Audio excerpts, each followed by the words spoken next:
Hello, my name is Ramon Bassett, your host, along with our producer, Brennan Lambrecht. Brennan, I can't believe this end of the year. This is the season finale of our first season, and we're so great to have our guest Erich with us. And so I'm really excited about what we've been able to talk about in our first season. Now, the last episode, we talked with Jim Mendrick, the DuPage County Sheriff, about the original Illinois Safety Act going into effect in 2023 and what that means for organizations from a technology perspective. Well, we are happy to mention that since this last episode, a new trailer bill, which the sheriff had mentioned, actually was passed. And what's good about it is obviously they are making some good changes that will, from some of the concerning aspects of that law, that now they are allowed to make an arrest. It's still pretty narrow, but if the trespasser poses a threat to the community, or if that person has a medical or mental issue that poses a risk, they can make that arrest or move. So glad that some progress is made. Now, today's topic is about how an organization can start a cybersecurity training program for their employees.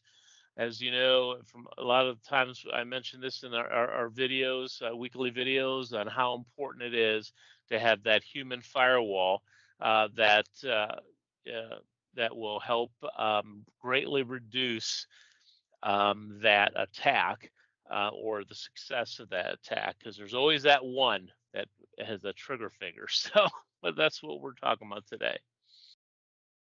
Yeah, Ramon, I think we've all gotten an email from our boss, asking us to go to the store right away to buy gift cards or something because they're way too busy. Unfortunately, not all of the phishing emails are that blatantly phony, and employees still open up attachments from people they don't know. Cyber criminals are getting more advanced, and they are committed to sending the most believable phishing emails possible. Today's guest is Erich Kron, Security Awareness Advocate at KnowBe4, also an author and a regular contributor to cybersecurity industry publications. He's also a veteran information security professional with over 25 years of experience in the medical, aerospace, manufacturing, and defense fields. He is the former security manager for the U.S. Army's 2nd Regional Cyber Center in the Western Hemisphere and holds many various other certifications. Erich has worked with information security professionals around the world to provide the tools, training, and educational opportunities to succeed in information security. Hi, Erich. Welcome to Cyber Connect, and thank you for joining us. It's great to be here, Ramon and Brennan. I appreciate you having me here. Looking forward to today's discussion. Yeah, we are as well. This is a passion of mine, cybersecurity, because I just know, with having to work with many business owners, the sacrifice they make in starting the business, running the business, and they can all fall quickly with a click of a mouse. And so I'm just so excited to have you with us. To start, well, why don't you give our listeners a quick background? Brennan had given a synopsis of some of your background, but give a background of yourself and why you decided to join the KnowBe4 organization. And also thank you for your service to our country. Oh, absolutely. Yeah. As Brennan said, I mean, my bio does read kind of long, but basically I've been in IT and security since, the mid-1990s. I've been in manufacturing facilities. I've worked in healthcare. I've worked in all kinds of different industries, including, as you saw, my time as a contractor with the DoD. I was active duty Navy previously. But what's happened is throughout my career, I've always been kind of the blue team, the defensive type folks. And that's just where my heart always is defending organizations. But what I've noticed throughout my career, too, is that no matter what kind of cool tools and stuff like that we have in place, it always seems to start the same way. And it just feels so silly that phishing, the stuff that's been around since, I think the second email that went out on AOL was probably a phishing email, right? Right. And these have been around for so long, but we still keep losing organizations to that, or we keep having incidents because of that. It's just that initial attack vector that gets people in. So I became super passionate about that. One thing led to another, and I ended up working for KnowBe4 because I really wanted to kind of share my experience that I've had over the years, which is what I get to do now. A lot of us in the security side, we're nervous in public speaking forums and other industries too, right? People are just nervous about that. It's like more people would rather die than public speak. And Yeah. for whatever reason, that fear is broken in me. So I'm just trying to help people out by using that gift that I have. Well, we're really grateful for that, and it is something that I really, sometimes I feel like a broken record because I talk about some of the basics of cybersecurity, but when the word password is still chosen as the top password in this country, I don't feel so bad. Yeah. It sometimes it feels like a losing battle, because that does happen every year. We just saw some password lists coming out again, and lo and behold, 1, 2, 3, 4, 5, 6, 7, 8 is Yeah. way up there on the top of the list. Just like QWERTY. QWERTY's been around forever. QWERTY, right? Patterns like that. And what's happened is, unfortunately, in the world, we now have multiple accounts, right? And we're humans. Our brain is only so big. So we can only store so many passwords. So people reuse these passwords, and they reuse these bad passwords that they remember, which just leads to nightmares. I mean, that's one of the things that just is a human condition that I really like to try to focus on as well. Yeah. So now, I mentioned this, and what is the real goal when I'm begging, pleading with business owners to create a end user employee education program about cybersecurity? What is the real goal when we're creating a program like this, or what they should have in mind as a goal? I mean, the end goal is always to reduce risk. We want to reduce risk to the organization, and as we mentioned, that's a key risk. That's how these things start. If you read the news stories, it almost always starts with, and there was a phishing email, and then this happened, right? It's Yeah, gotten to the point that right. we kind of gloss over the initial impact. So reducing risk is always a key thing. What we're trying to do, though, ultimately, in the grand scheme of things, we want to lead to changing behavior and then the culture of the organization.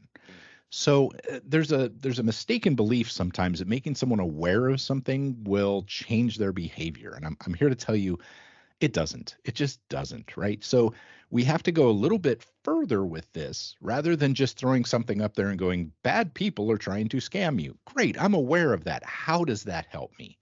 What we want to do is we want to show them the behaviors they can change to avoid this happening, like actually looking at the emails and making sure it's actually from the boss who wants the gift cards, or picking up the phone and saying, sir, ma'am, I just want to double check that you sent me this email because it just seemed a little odd. That kind of behavior change ultimately, again, leads to an overall security culture improvement within your organization. And that's really what we want to do. Yeah, and that's something that with various distribution centers, warehouses, any type of manufacturing. When I walk through it, I see all the signs everywhere about safety first. I mean, it's like almost like if you think about it, you're like, well, are we just like that? You know, um, just blinded to the fact, or we are unable to be able to walk in a straight line, and or stay on this side of the yellow line. It's like all this danger around, but it's just amazing to see, and I'm wondering why can't we do that for cybersecurity? Because that is a safety, and I think what you're talking about is just being aware is not enough, and that I think is key. So other than just assigning the training, so you're going to go, kind of review what your program is, but what can we do to make people actually want to watch it or do it? There's always that one that still wants to see how they can get ahead, or Yeah. hit I agree before they read everything. So how can we how can we do that? How can we change that behavior, or make them want to watch it? So the biggest thing we can do, and it sounds so simple, but in practice it can be a little challenging, but that is make it relevant to the individual. Okay, so from the organizational standpoint, we oftentimes think we need to train them to keep the organization safe. We need to keep us from having losses. We need to keep us protected. But the average user is kind of going to go, whatever, that's your problem, right? Like a lot of people are just going, that's the business's problem, whatever. But if we start making it relevant to them, like we're in the holiday season, and during the holiday season and like first part of the new year, people are individually being attacked through scams, through, tax fraud, where they're trying to get people to give up their W-2s so they can file their taxes on their behalf and steal their money. And it's a nightmare for those people. We have to remember that what we're teaching these people in our training that benefits the organization is something that personally benefits them. So we need to get that message out to them. Hey, you know what? Holiday time, gonna be scams. First part of the year, people are gonna be trying to steal from you. And that makes people a little bit more interested. It's like, oh, wait a minute, hold on. I had a friend who lost money on a Facebook scam or something like that, right? I heard about somebody buying something online. They bought a PlayStation and got a box full of rocks, and this kind of stuff. If we can help them understand how it benefits them, that can make a big difference. The other thing we have to do is we have to make it kind of entertaining. I mean, it's got to be a little bit interesting. If we just throw somebody in somewhere and give them an hour of training where they're just standing, they're going to be staring at their coffee cup before they're staring at their screens, right? And if you don't get the people engaged, they're going to disconnect. And this is why we have so many different types of training. Like the educational modules we have, you're gonna educate people differently, say in a Silicon Valley startup than you are a long established law firm. Okay, it's just a different era. It just feels different there. And we also have some other ways we do this with things like the Inside Man program, that series, if you've seen it.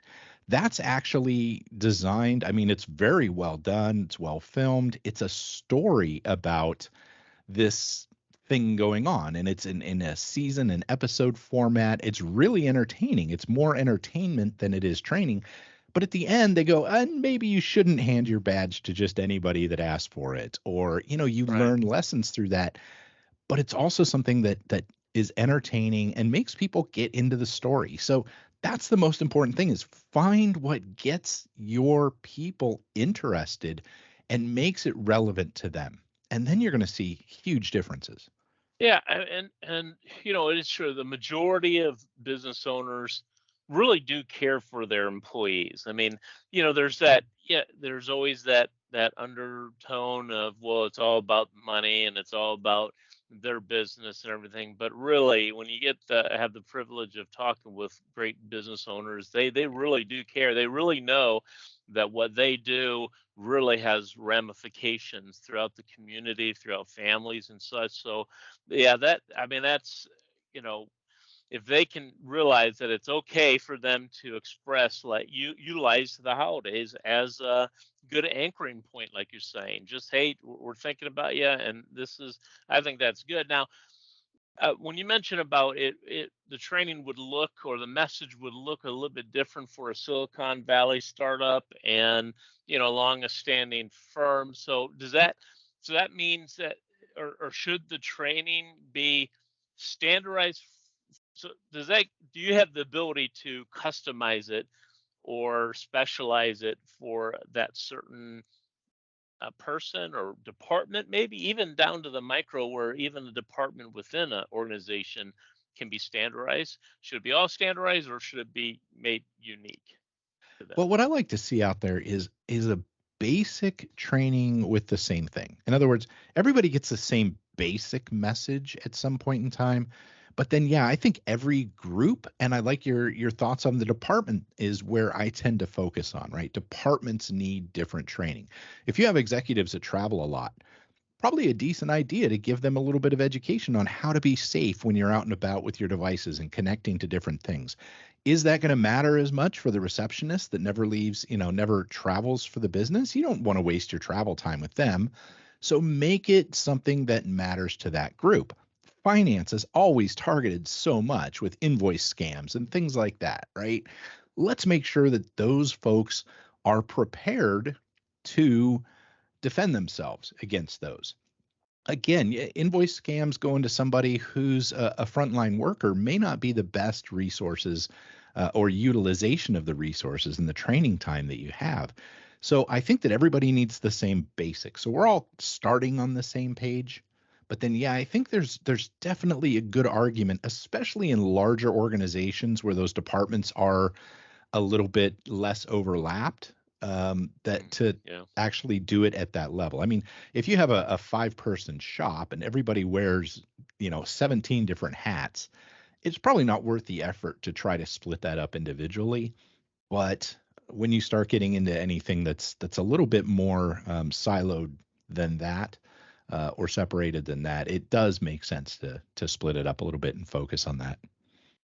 Yeah, and it now with that in mind, how I've heard of. I think culture too. Again, I when I just thought of this on the culture about making everyone feel like that it's okay for them to doubt something, to question the validity of an email, that it's not going to be a bother. They're not going to be a bother to the upper management or to calling.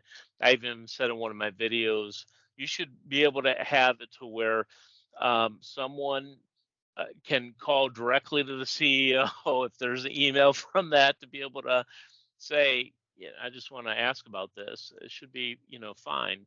Now, as we know about the billion-dollar industry, ransomware is, it's more than just someone trying to hack just to say they hacked into something. Yeah. I mean, it's just a high caliber technology. So I've heard that you have simulated attacks for training. Is this something that is optional or something required, or how would that work if a business owner wanted to go and to see kind of where they stand? How does that work? Is that optional or part of the whole program? I mean, technically it's optional. You don't have to do any of the simulated attacks, but I can tell you from a practical standpoint in this day and age, it's almost something you really need to be doing. And there's some important things to that, though. You mentioned there the way that the cyber criminals are making so much money, and it's so advanced. We underestimate that group so much these days, and the underground industry behind this stuff. I mean, we have ransomware as a service where they have profit sharing, where they split revenue with affiliates that run the attacks while the developers do this. We have phishing as a service where they provide all of these tools and things. I mean, we're talking about big money going on here. Mm-hmm.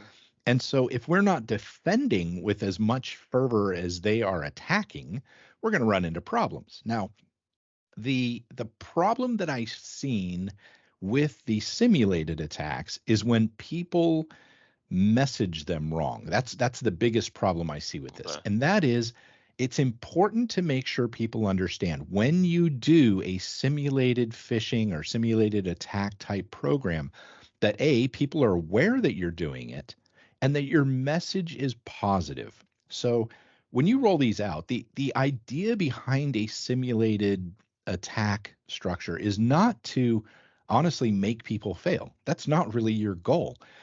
I look at it this way. Your goal is to take what they learned in the training that you gave them and get to practice it in a fail-safe environment, right? If it all goes wrong and it's a simulated attack, what do they get? 5 more minutes of phishing or 5 more minutes of training, right? No big deal. Right. It's not the end of the world, but it's a chance to practice it. And I always kind of think of this like in college classes. If you have, at least in the classes that I had, you have a professor up there, he teaches you all this stuff, and then you go do something in a lab. And how much more do you learn from the lab by doing it Right. hands-on than just doing it, in practice in your head? And that's really where this boils down to. Now, there's some things you got to know when you implement one of these programs, and that is you never shame people. Don't Yeah. have a wall of failure. You never go up and say, "Oh, look at this. These are the folks that failed this." That is such a negative Yeah. impact, and people will get to resent those kinds of attacks. If we do it in a positive manner again, where we're saying, "Hey, you did a good job. You reported this. Congratulations. Well done." And we make it not a scary thing, it can make a big difference. Like I've seen people do um, everything from gamification, which is fantastic. So they'll run like things.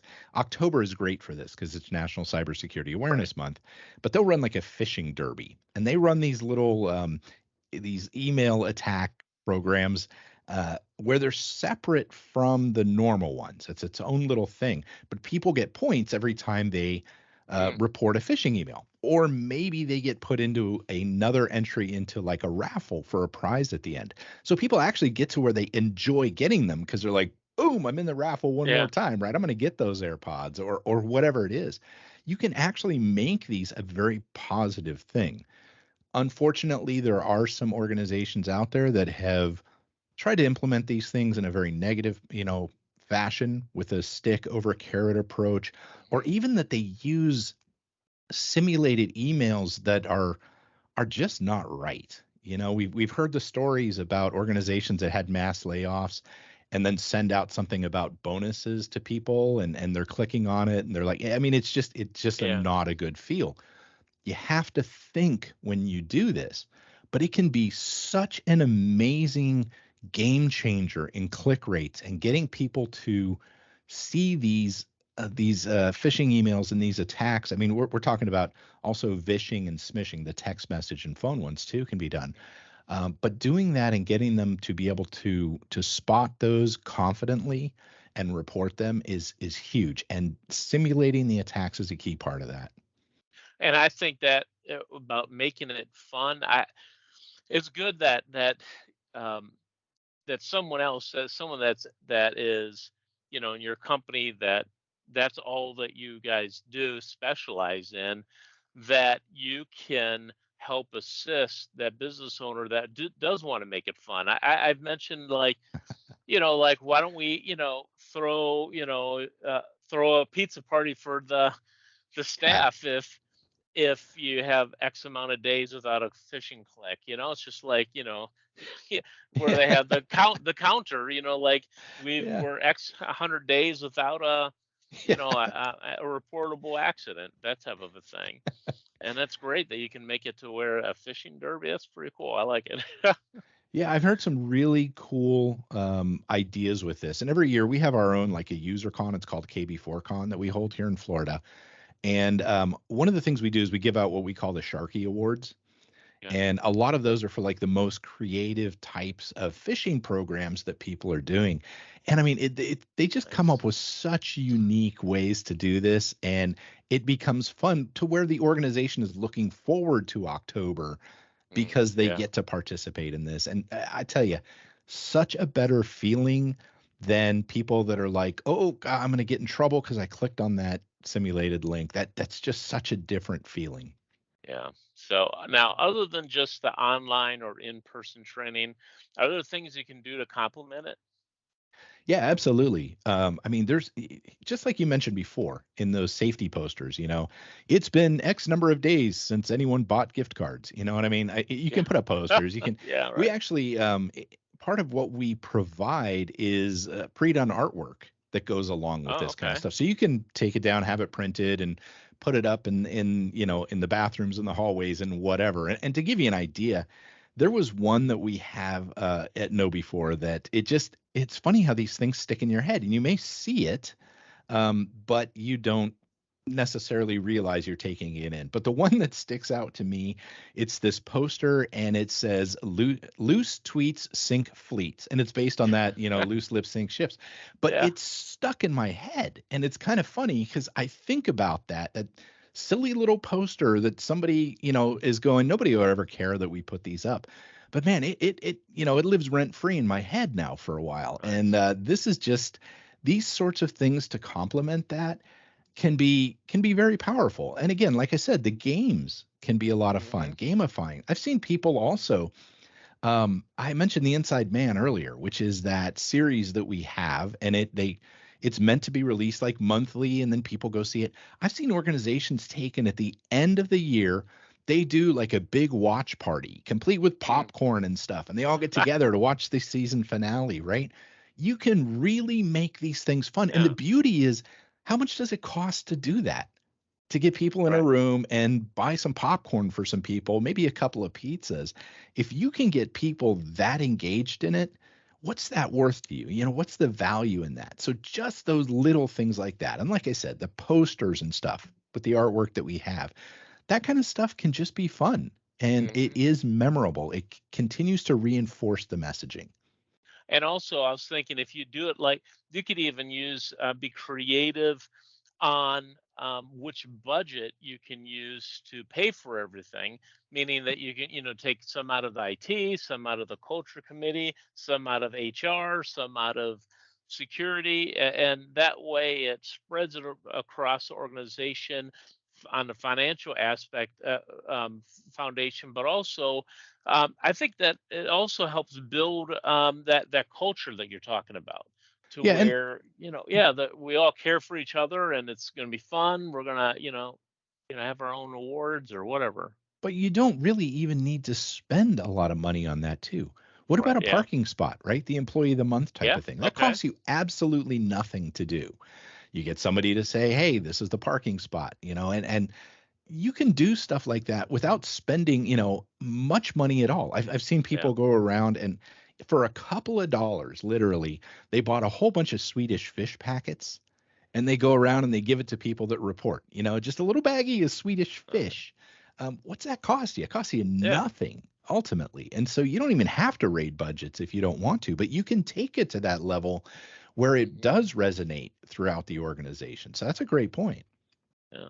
So it just, I know this last October was, the theme was it's easy to be safe online, and for the Cybersecurity Awareness Month. And I think by doing those simple things just really reinforces, because really, I mean, it is, even though the technology is advanced of the criminals, there's still those basic principles that no matter if that trigger finger employee, that still, no matter what, they still will click that. I think that just I think that really just reinforces everything. So where do people make mistakes most often? So what are some of the weaknesses, the holes, or things that can be addressed? Well, the biggest mistake I see people making with this is jumping into it a lot without getting leadership really on board. Okay. So your leadership has to understand why this education and training is so important. Otherwise, what you're going to do is you're going to have some manager that's going to run back to him and go, I just don't have time for this. And they exempt this person and exempt that person. And if the leadership's not taking the training or showing that these things are important by demonstrating it, you're never going to build culture. You're really not going to move behaviors very much.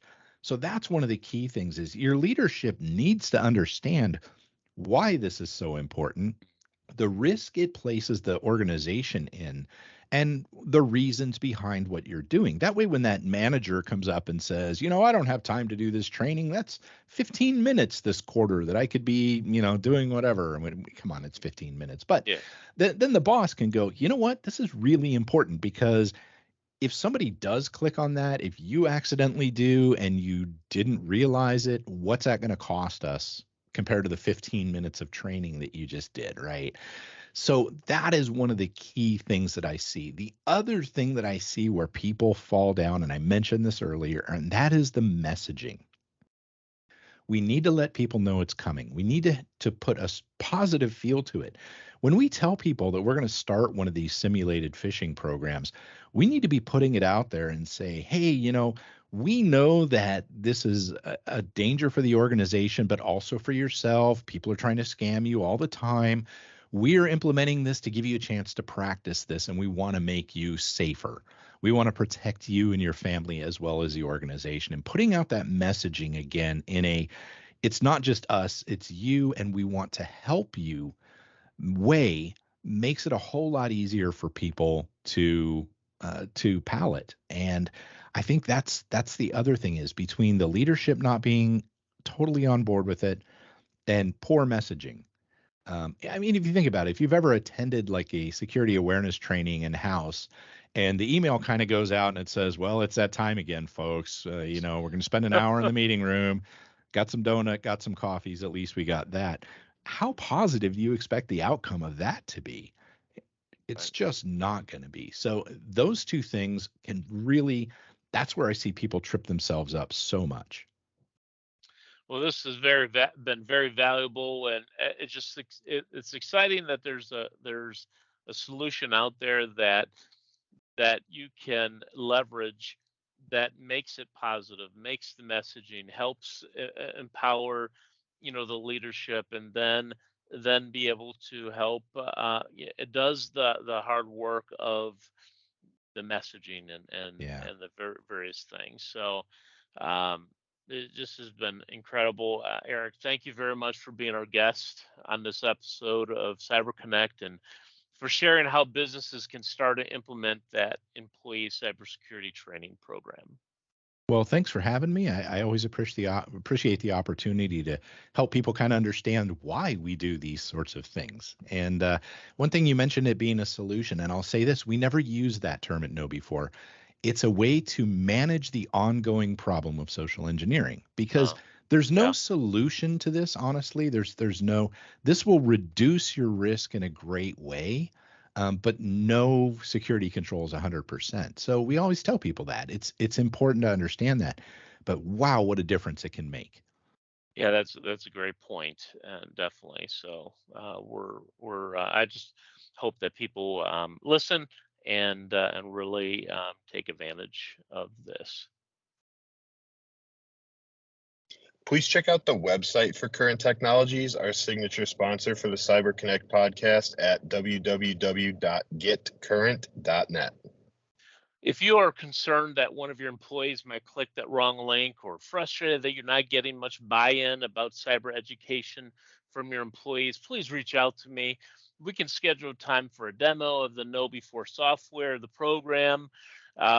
We can brainstorm. We can be able to come alongside and help protect your business and help protect your employees and their families. You can reach me at 630-317-5657 or by email at rbassett@currenttech.net. You can also enjoy my weekly technology videos by following me on LinkedIn and YouTube at #ITYouCanThriveOn. As I say goodbye, I want to thank our producer, Brennan Lambrick, and our support sponsor, Current Technologies. Until next time, be safe.